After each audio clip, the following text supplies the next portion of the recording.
আসসালামু আলাইকুম। আশা করি সকলে ভালো আছেন। আমি একজন মালয়েশিয়ান প্রবাসী। তো আমি একটা কথা বলতে চাই যে আমাদের ফরিদপুরে দুইটা আসন, দুইটা ইউনিয়ন। তো দুইটা ইউনিয়ন ভাঙা থেকে আর কি আপনার আলাদা করার চেষ্টা করছে এবং কি আলাদা করছে। তো আমাদের এই সকল ভাঙাবাসী সবারই একটাই দাবি যে কেউ আলাদা হইতে চায় না, কারণ ভাঙাবাসী ভাঙাকে খুব ভালোবাসে। অতএব বাংলাদেশ সরকারের কাছে আকুল আবেদন করে জানাচ্ছি যে অবশ্যই জানি এটার সমাধান তাড়াতাড়ি দেয়, কারণ এই মানুষের ভোগান্তি, 21টা জেলার ভোগান্তি সকলেই মনে করেন যে চায় রয়েছে বাংলাদেশ সরকারের দিকে। আর নির্বাচন কমিশনার যেই কাজটা করছে এই কাজটা ঠিক করে নাই।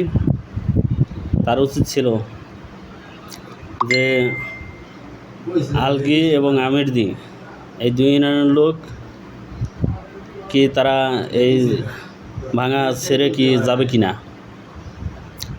তো এটা নিয়ে অনেক দিন ধরেই চলতেছে, বিগত কয়েকদিন প্রায় সপ্তাহানিক ধরে এটা নিয়ে উত্তলপাল চলতেছে। তো আমাদের ভাঙাবাসীর কাছে আকুল আবেদন থাকবে যে আপনারা সবাই এখন আর আমাদের ভাঙার যত প্রবাসী আছে সবাই একটু আওয়াজ তোলেন, ইনশাল্লাহ এটা সমাধান হয়ে যাবে।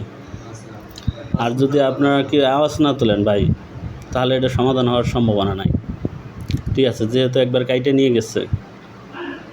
হ্যাঁ, আর সকল জনগণকে জানাতে চাই যে একটা জিনিসই বলতে চাই যে রেল লাইন বন্ধ করছেন ওকে, আর মেন রাস্তা যে আমাদের যে 21টা জেলায় ঢোকার যে রাস্তা, এই রাস্তা বন্ধ করছেন ওকে, কিন্তু অ্যাম্বুলেন্স, রুগীর গাড়ি দয়া করে এইগুলো ছেড়ে দেবেন।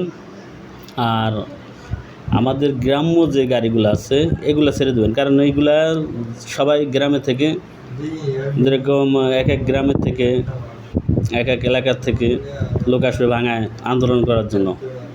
অতএব এইগুলোর উপরে কেউ আক্রমণ করবেন না, ঠিক আছে? আর দয়া করে সকলেই একতা থাকবেন, এক থাকবেন। আশা করি ভালো থাকবেন। সবাইকে আসসালামু আলাইকুম।